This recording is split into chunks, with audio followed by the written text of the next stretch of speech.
Satu persatu para pengendara yang melintas di Jalan Lingkar, Kelurahan Lompoe, Kecamatan Bacukiki, Kota Parepare, Sulawesi Selatan, ditemukan tidak menggunakan masker.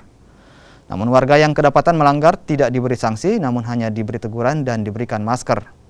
Sementara itu, seorang pengendara yang menggunakan mobil dinas pemerintah Kota Parepare kedapatan tidak menggunakan masker. Petugas pun memberi sanksi administrasi kepada warga tersebut yang merupakan aparatur sipil negara. Lupa di rumah tadi. Lupa ya?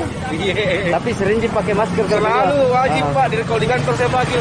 Oh iya, oke. Lupa ya. Lain kali nanti kalau keluar enggak lupa lagi Pak? Insya Allah tidak lupa.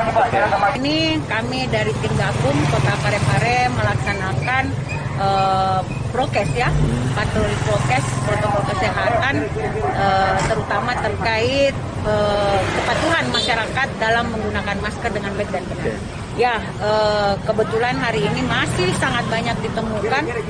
Dari yang kami siapkan masker 100 lembar, itu dalam waktu setengah jam itu sudah habis. Sudah habis ya, berarti ada 100 lebih pelanggar ya? Iya, kurang lebih.